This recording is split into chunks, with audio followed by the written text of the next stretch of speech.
प्रिय विद्यार्थियों, आज हम इस वीडियो में दुर्खिम द्वारा दी गई आत्महत्या की अवधारणा पर विचार करेंगे। आत्महत्या जैसा कि शब्द आप सुनते आए हैं और वर्तमान में आए दिन जो समाचार पत्र है, सोशल मीडिया है, उन पर देखने और पढ़ने को मिलता है कि दिनों दिन ये बढ़ती जा रही है। तो दुर्खिम ने सर्वप्रथम आत्महत्या पर अपने विचार दिए और उन्होंने द सुसाइड नामक पुस्तक, जिसका प्रकाशन 1897 को हुआ था, उसमें इसका विस्तृत उल्लेख किया है। दुर्खिम के पूर्व आत्महत्या को एक व्यक्तिगत घटना माना जाता था। चूँकि आत्महत्या शब्द ऐसा है कि अपने आप को मारना, अपने आप की हत्या करना, और जब अपने आप को मारना, अपने आप की हत्या करना, तो ऐसा लगता था कि ये व्यक्ति का व्यक्तिगत मामला है।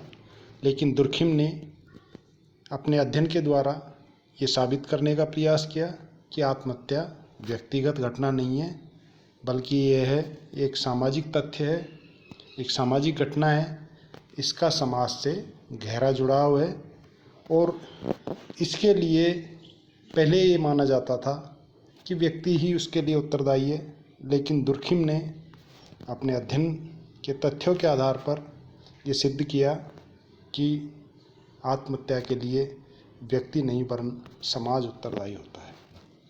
तो हम यहाँ आत्महत्या की बात करें तो सबसे पहले आत्महत्या क्या है।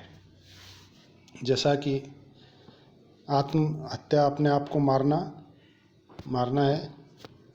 दुर्खिम के शब्दों में यदि बात करें तो आत्महत्या शब्द मृत्यु की उन समस्त घटनाओं के लिए प्रयुक्त किया जाता है जो स्वयं मरने वाले की सकारात्मक या नकारात्मक क्रिया का प्रत्यक्ष या अप्रत्यक्ष परिणाम होती है, जिसके भावी परिणाम मृत्यु को वह जानता है। अर्थात उन समस्त घटनाओं के लिए प्रयोग किया जाता है जो स्वयं मरने वाले की यह क्रिया है। यह क्रिया सकारात्मक हो सकती है, नकारात्मक हो सकती है और प्रत्यक्ष हो सकती है, अप्रत्यक्ष हो सकती है। इसके परिणाम प्रत्यक्ष हो सकते हैं, अप्रत्यक्ष हो सकते हैं, और उसके परिणाम को व्यक्ति स्वयं भी जानता है और दूसरे भी जानते हैं कि आत्महत्या का जो अंतिम परिणाम है वो मृत्यु है। तो इस प्रकार से क्योंकि समाज में कुछ ऐसी शक्तियां हैं जो मनुष्य को आत्महत्या करने के लिए प्रेरणा देती है, ये सामूहिक शक्ति सामाजिक जीवन की परिस्थितियों में से उत्पन्न होती है। आत्महत्या व्यक्ति के व्याधिकीय जीवन का दुखद अध्याय है। अर्थात व्यक्ति किन परिस्थितियों में करता है, कई चीज़ें इसकी होती है। तो हम यहाँ आत्महत्या की विशेष रूप से बात करें तो इसके आवश्यक तत्वों को, इसकी आवश्यक विशेषताओं के माध्यम से इसको समझने का प्रयास करेंगे। और चूँकि आत्महत्या केवल मनुष्य नहीं, पशुओं भी अपने आप की आत्महत्या करते हैं, तो दुर्खिम का मानना है कि केवल मनुष्यों तक ही सीमित नहीं है आत्महत्या, पशु भी इसको करते हैं। तो यहाँ हम विशेष रूप से मनुष्यों के संदर्भ में चर्चा करें तो इसकी कुछ विशेषताओं के माध्यम से इसको और भलीभांति समझ सकते हैं। पहली विशेषता है कि स्वयं मरने वाले की क्रिया का परिणाम है। अर्थात ऐसी मृत्यु को ही आत्महत्या कहा जाएगा जो स्वयं मरने वाले की क्रिया का परिणाम होती है। आत्महत्या में व्यक्ति स्वयं ही अपने जीवन को समाप्त करता है, अर्थात उसकी खुद की क्रिया का ये परिणाम है कि वह जो करने जा रहा है उसका परिणाम मृत्यु है। और यह क्रिया सकारात्मक, नकारात्मक, प्रत्यक्ष या अप्रत्यक्ष कोई सी भी हो सकती है। सकारात्मक क्रिया से तात्पर्य उन कार्यों से है जो स्पष्ट रूप से मृत्यु का कारण बनते हैं। उदाहरण के लिए जैसे हम समझे तो स्वयं को गोली मार लेना या छलांग लगाकर कुएं में कूद पड़ना, दोनों ही आत्महत्या की सकारात्मक और प्रत्यक्ष क्रिया है। दूसरा पक्ष जो नकारात्मक यह अप्रत्यक्ष पक्ष है।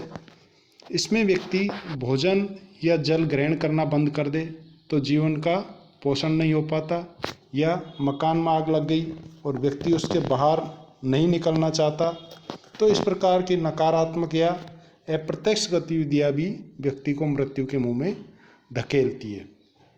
कुल मिला के बात यह है कि यह स्वयं मरने वाले की क्रिया का परिणाम है।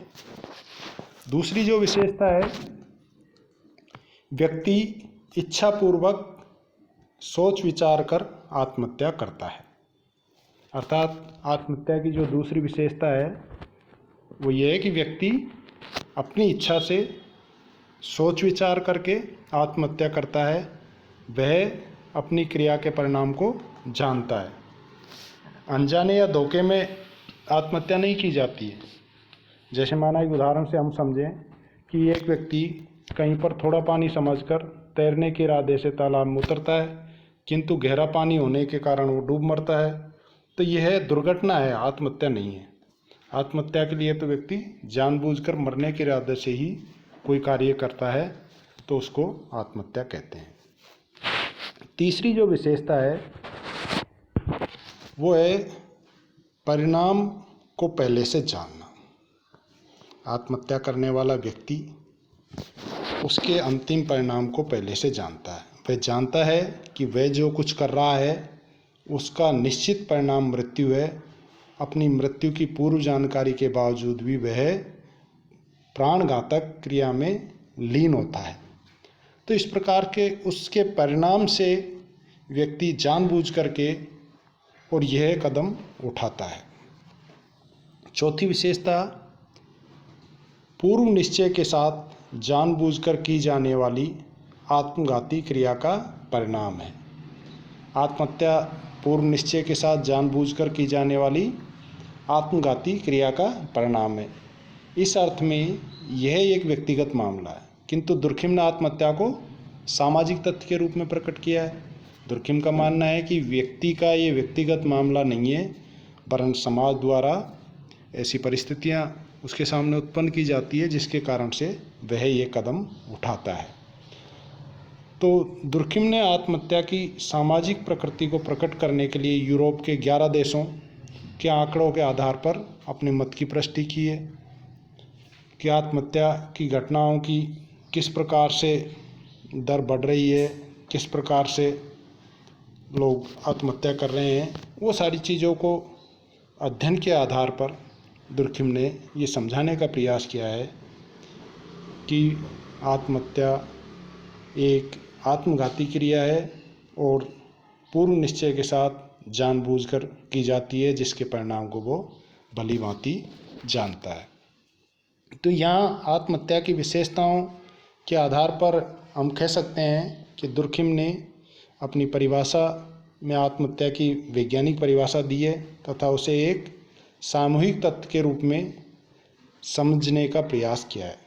किसी विशिष्ट व्यक्ति द्वारा की गई आत्महत्या एक मनोवैज्ञानिक तथ्य है, किंतु जब संपूर्ण समूह में होने वाली आत्महत्याओं की वार्षिक घटनाओं की स्थिर प्रकृति की व्याख्या की जाती है तो यह एक सामाजिक तथ्य है।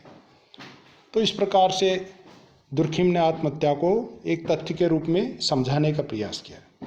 और चूँकि आत्महत्या ये एक अवधारणा है और आत्महत्या कोई प्रैक्टिकल नहीं करनी है, व्यक्ति बहुत ज़्यादा कमज़ोर और बुज़दिल होता है, उनका कार्य है आत्महत्या करना, इसलिए आत्महत्या को किसी भी दृष्टिकोण से उचित नहीं माना जा सकता। तो चूँकि हमारे सिलेबस के अंतर्गत दिया हुआ ये टॉपिक है, इसलिए हम इसकी यहाँ चर्चा कर रहे हैं। अब हम आत्महत्या की विशेषताओं के बाद आत्महत्या के कारणों की बात करें तो दुर्खिम ने आत्महत्या के मनोवैज्ञानिक, जैविकीय, प्राकृतिक, अन्य सामाजिक कारणों का उल्लेख किया है, किंतु दुर्खिम मनोवैज्ञानिक और प्राकृतिक दशाओं को आत्महत्या की वास्तविक प्रेरणा नहीं मानते। वास्तविक प्रेरणा तो सामाजिक दशाओं में ही निहित होती है। तो इस प्रकार से हम कुछ अन्य कारणों के साथ इसकी यहाँ चर्चा करें तो सबसे पहले मनोव्याधिकीय अवस्था और आत्महत्या। आत्महत्या में मनोव्याधिकीय कारकों में दुर्खिम ने पागलपन, आत्मोन्माद, स्नायु दुर्बलता और मद्यपान आदि को माना है। अब पागलपन किस तरह से है? पागलपन में व्यक्ति एक अपने आप को समझ नहीं पाता। पागलपन अपने आप में एक बीमारी है जिसमें वह अपने महत्व को नहीं समझ पाता और जिसके कारण वो मानसिक रूप से अपने आप को समाज से पृथक समझने लग जाता है और जिसके कारण वो आत्महत्या कर लेता है। दूसरा, उन्माद।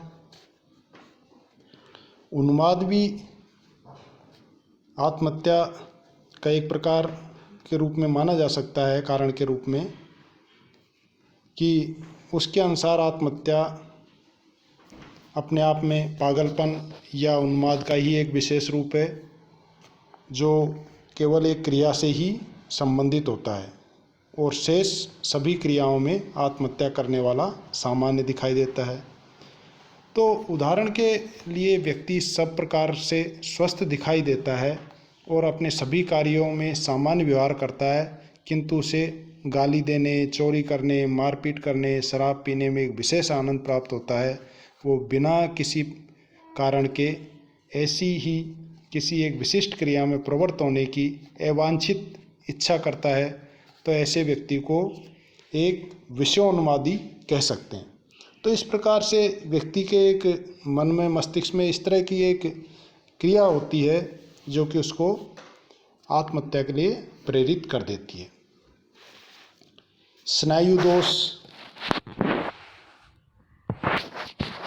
स्नायु दोष एक नाड़ी दुर्बलता है जिसे एक मानसिक व्याधि कह सकते हैं।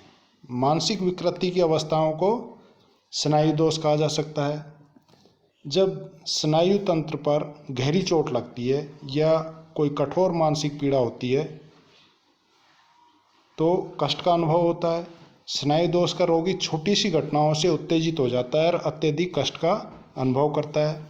तो इस प्रकार सामान्य घटना से भी वह अत्यधिक आनंदित हो जाता है और इस प्रकार स्नायु दोष का रोगी अन्य रोगों की अपेक्षा सुख दुख की घटनाओं से शीघ्र प्रभावित होता है। ऐसी अवस्था आत्महत्या में विशेष सहायक होती है और व्यक्ति ऐसी अवस्था में आत्महत्या कर लेता है तो उसको स्नायु दोष आत्महत्या के अंतर्गत माना जाएगा। मद्यपान और आत्महत्या। मद्यपान, कुछ लोगों को आदत होती है मद्यपान करने की। मद्यपान अपने आप में आत्महत्या का एक कारण है। शराब पिए हुए व्यक्ति का मस्तिष्क असंतुलित होता है और असंतुलन के कारण वो कई बार आत्महत्या कर बैठता है या अन्य किसी प्रकार का नशा करता है और नशे में वो अपने आप को नहीं पहचान पाता और जिसके कारण वो आत्महत्या कर लेता है। तो मद्यपान भी अपने आप में आत्महत्या के लिए उत्तरदायी माना जा सकता है। दूसरा महत्वपूर्ण जो कारण है मनोजैविकीय कारक और आत्महत्या। आत्महत्या के असामाजिक कारकों में मानसिक व्याधियों के अतिरिक्त कुछ सामान्य मानसिक व्याधियाँ भी महत्वपूर्ण हैं। मनुष्य की शारीरिक और मानसिक रचना ही ऐसी हो सकती है कि वह आत्महत्या को प्रोत्साहन दे। विशुद्ध मनोवैज्ञानिक अवस्थाएं और पैतृकता से प्राप्त गुण भी आत्महत्या के लिए उत्तरदायी हो सकते हैं। कुछ लोग प्रजाति विशेषताओं को भी आत्महत्या के सम्मिलित करते हैं कि विशिष्ट प्रजाति में आत्महत्या के प्रति एक निश्चित झुकाव पाया जाता है। तो कहने का मतलब यह है कि कुछ व्यक्तियों के मनोजैविकीय कारणों से भी आत्महत्या करता है और स्टडीज़ के आधार पर यह कहा जाता है कुछ प्रजातियां ऐसी जिनमें आत्महत्या अक्सर से की जाती है या पैतृकता अर्थात पीढ़ी दर पीढ़ी आत्महत्या करने, इस तरह के कारण भी आत्महत्या के लिए उत्तरदायी माने जाते हैं। इसके बाद तीसरा जो प्रमुख कारण है भौगोलिक दशाएं व आत्महत्या। अनेक विद्वानों ने भौगोलिक दशाओं को भी आत्महत्या के लिए उत्तरदायी माना है। भौगोलिक कारकों में जलवायु तथा तापमान से आत्महत्या का संबंध जोड़ा गया है। और यदि हम इन दोनों की बात करें, जलवायु और मौसमी तापमान की, तो कई बार जलवायु परिवर्तन होने पर भी व्यक्ति अपने आप को उसके अनुसार सेट नहीं कर पाता और जिसके कारण वह अपने आप को ख़त्म करने की सोचने लग जाता है। तो इस प्रकार से जलवायु और मौसम का तापमान बदलता है तो उसके अनुसार भी व्यक्ति आत्महत्या को प्रेरित हो जाता है।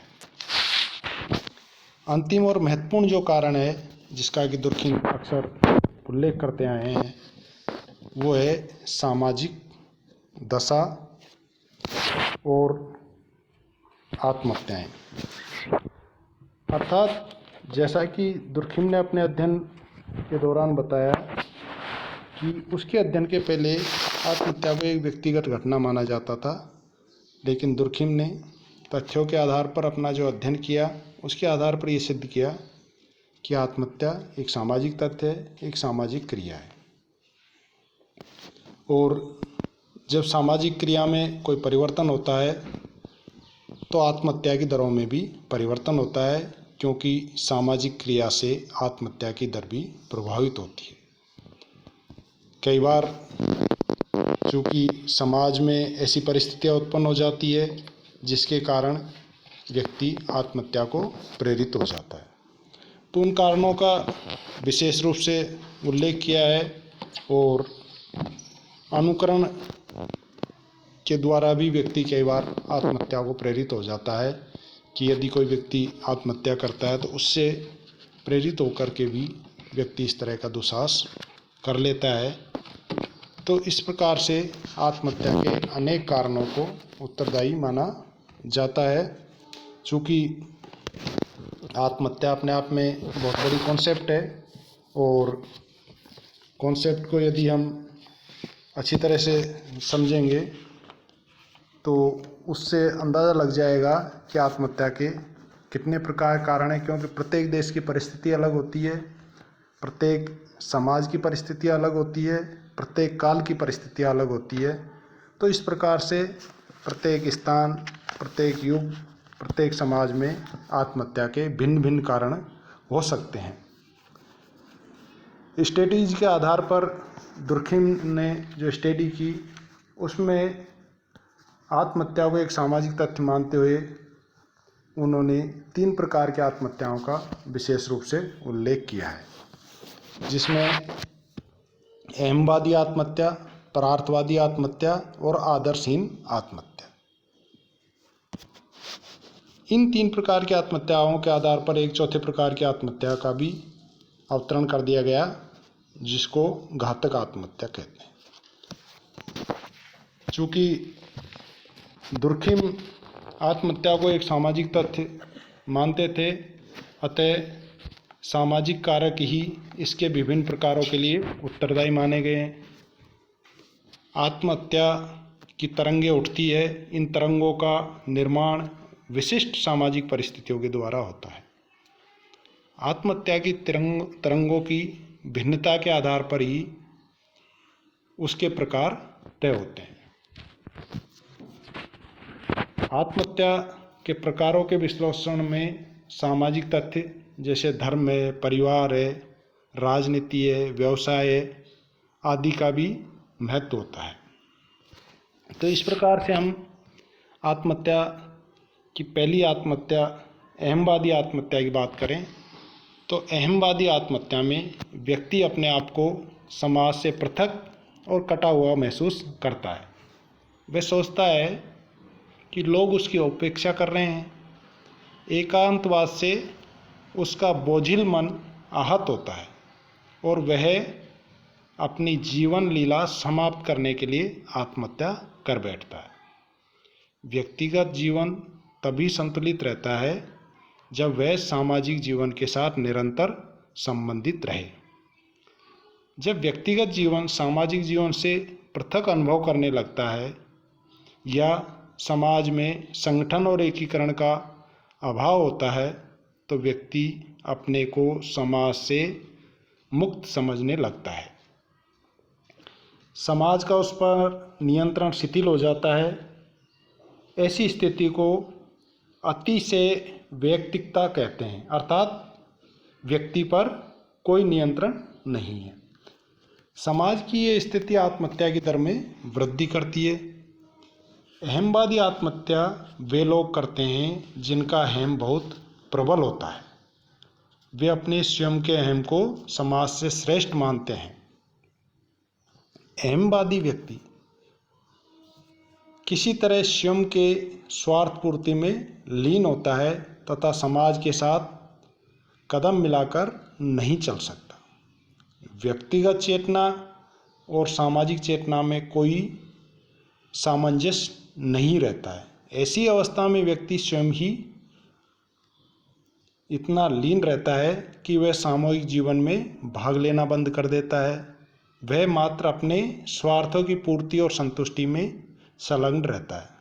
फलस्वरूप समूह के अन्य व्यक्तियों से तिरस्कृत और नगण्य करने लगते हैं और सामूहिक जीवन में तिरस्कृत और उपेक्षित व्यक्ति अपने नीरस और एकाकीपन से ऊबकर आत्महत्या की ओर उन्मुख हो जाता है। तो अपने स्वार्थों में लीन होने और अपने अहम को सबसे ऊंचा मानने के कारण दुर्खिम ने इस प्रकार की आत्महत्या को अहमवादी आत्महत्या या स्वार्थपरक आत्महत्या कहा है। तो और इसके जो कारण है वो सीधा सा है कि जब सामाजिक समूह में असंगठन और विघटन की स्थिति हो जाती है, सामाजिक नियंत्रण कमज़ोर हो जाता है, व्यक्ति अपने आप को समाज से कटा हुआ महसूस करने लग जाता है, तो ऐसी स्थिति में व्यक्ति इस तरह का कदम उठाता है तो उसको अहमवादी आत्महत्या कहते हैं। चूँकि अहमवादी आत्महत्या का जो सामाजिक कारण है उसमें दुर्खिम ने कहा है कि आत्महत्या की दर सामाजिक एकीकरण के विपरीत दिशा में चलती है। यदि सामाजिक एकीकरण अधिक है तो आत्महत्या की दर कम होगी और यदि सामाजिक एकीकरण की मात्रा कम है तो आत्महत्या की दर अधिक होगी। तो इस प्रकार से दुर्खिम ने सामाजिक एकीकरण के साथ आत्महत्या को भी जोड़ा है। दुर्खिम कहते हैं कि समाज में जितना अधिक लगाव हमारे मन में होता है उतना ही अधिक हम सामाजिक क्रियाओं में भाग लेते हैं और जितना कि हम समाज से पृथकता का अनुभव करते हैं उतना ही जीवन के प्रति हमारा लगाव कम हो जाता है, क्योंकि जीवन का स्रोत और लक्ष्य समाज है। धर्म, परिवार, समुदाय से अलगाव बढ़ने पर व्यक्ति के मन में स्वयं के प्रति भी संदेह और अलगाव पैदा हो जाता है। वह अपने जीवन का उद्देश्य खोजने लगता है और वह अपने आप से पूछता है कि आखिर मेरा लक्ष्य क्या है। और जब उसे कहीं कोई लक्ष्य नज़र नहीं आता वह अपने आप को निरुद्देश्य समझने लग जाता है, एकांकीपन उसमें आ जाता है, तो वह ऐसी स्थिति में यह कदम उठाता है। चूँकि हम दुर्खिम की यहाँ बात करें तो दुर्खिम का मत है कि 3 प्रकार से समूह व्यक्ति के जीवन को प्रमुखतः प्रभावित करता है। वे हैं धर्म, परिवार और राजनीतिक समूह। और तीनों की संगठनात्मक अवस्था के आधार पर अहमवादी आत्महत्या के कारणत्व की व्याख्या की जा सकती है। धार्मिक जीवन से अलगाव, पारिवारिक जीवन से पृथकता और राजनीतिक एकीकरण के अभाव होने पर अहमवादी आत्महत्या की दर में वृद्धि होती है। तो इन तीनों को हम इस प्रकार से मान सकते हैं कि आत्महत्या धार्मिक समाजीकरण के एकीकरण की मात्रा के साथ विपरीत दिशा में विचरण करती है, पहला। दूसरा, आत्महत्या पारिवारिक समाज के एकीकरण की मात्रा के साथ विपरीत दिशा में विचरण करती है। तीसरा, आत्महत्या राजनीतिक समाज के एकीकरण की मात्रा के साथ विपरीत दिशा में विचरण करती है। तो इस प्रकार से तीनों को हम यहाँ समझ सकते हैं कि किस प्रकार से धर्म और अहमवादी आत्महत्या संबंधित है। दुर्खिम ने यूरोप के विभिन्न धर्मावलंबियों में आत्महत्या की दर के आंकड़े प्रस्तुत कर ये दर्शाने का प्रयत्न किया कि जिन धर्मों में व्यक्तिगत स्वतंत्रता कम है वहाँ आत्महत्या की दर भी कम है, और जिन धार्मिक समूहों में व्यक्तिगत स्वतंत्रता अधिक है वहाँ आत्महत्या की दर भी अधिक है। जैसे उन्होंने उदाहरण दिया कि ईसाई धर्म की 2 शाखाएं हैं, प्रोटेस्टेंट और कैथोलिक, और इनमें आत्महत्या की दर का तुलनात्मक उन्होंने अध्ययन किया और पाया कि कैथोलिक धर्म की अपेक्षा प्रोटेस्टेंट धर्म के मानने वालों में आत्महत्या की दर अधिक थी। अर्थात प्रोटेस्टेंट धर्म में मानने वाले अधिक आत्महत्या करते हैं, जबकि कैथोलिक धर्म के मानने वाले कम आत्महत्या कर रहे थे। और इनकी तुलना में प्रोटेस्टेंट धर्म में व्यक्तिगत स्वतंत्रता अधिक होती है कैथोलिक धर्म की तुलना में। वहाँ परंपराओं के स्थान पर नवीनता और परिवर्तन को अधिक पसंद करते हैं। उसके सदस्य बुद्धि, तर्क और व्यवहारिक आवश्यकताओं के अनुसार अपनी धार्मिक क्रियाओं, विश्वासों, विचारों में परिमार्जन करने के लिए अधिक स्वतंत्र है। प्रोटेस्टेंट धर्म के में व्यक्ति को स्वतंत्र निर्णय लेने की अधिक छूट होती है, जिसके कारण आत्महत्या की दर भी अधिक पाई जाती है। जबकि कैथोलिक चर्च की अपेक्षा प्रोटेस्टेंट चर्च कम दृढ़ता के साथ संगठित है। तो इस प्रकार से चूँकि यहूदी धर्म में एकता और नियंत्रण की शक्ति अधिक है तो वहाँ आत्महत्या कम पाई जाती है। तो धर्म के आधार पर आत्महत्या को देखें तो जहाँ धर्म का प्रभाव अधिक होता है, नियंत्रण अधिक होता है, वहाँ आत्महत्याएं कम पाई जाती है, और जहाँ खुली छूट होती है धार्मिक, वहाँ आत्महत्याएं अधिक पाई जाती है। दूसरा, उन्होंने ज्ञान, शिक्षा और आत्महत्या की भी तुलनात्मक स्टडी की, और दुर्खिम का मत है कि अशिक्षितों की तुलना में शिक्षित लोग अधिक आत्महत्या करते हैं, क्योंकि ज्ञान और शिक्षा का विस्तार सामान्य विश्वास को कमज़ोर कर देता है। और मोरसेली ने कहा भी है कि शिक्षा और ज्ञान के क्षेत्र में लगे हुए लोगों में आत्महत्या की दर सबसे अधिक थी। तो इस प्रकार से उच्च वर्ग के लोगों में भी आत्महत्या अधिक होती है।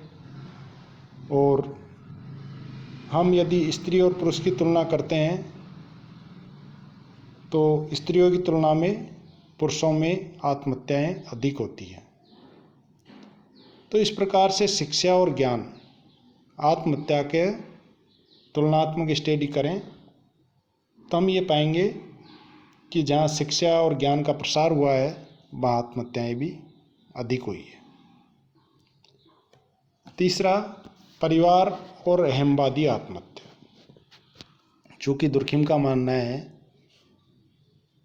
कि धर्म की तरह परिवार भी संगठित या असंगठित होने पर आत्महत्या की दर को प्रभावित करता है। संगठित परिवार आत्महत्या को रोकता है, वह जीवन बीमा है, जबकि विघटित परिवार अहमवादी आत्महत्या का प्रेरक है।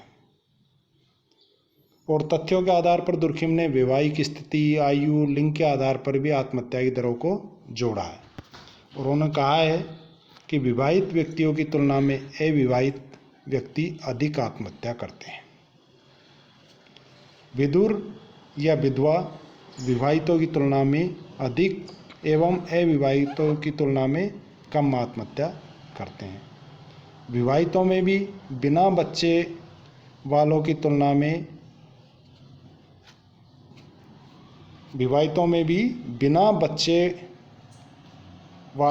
बच्चे वालों की तुलना में अधिक आत्महत्या करते हैं। संतान युक्त विधुर संतानहीन विवाहित पतियों की तुलना में कम आत्महत्या करते हैं।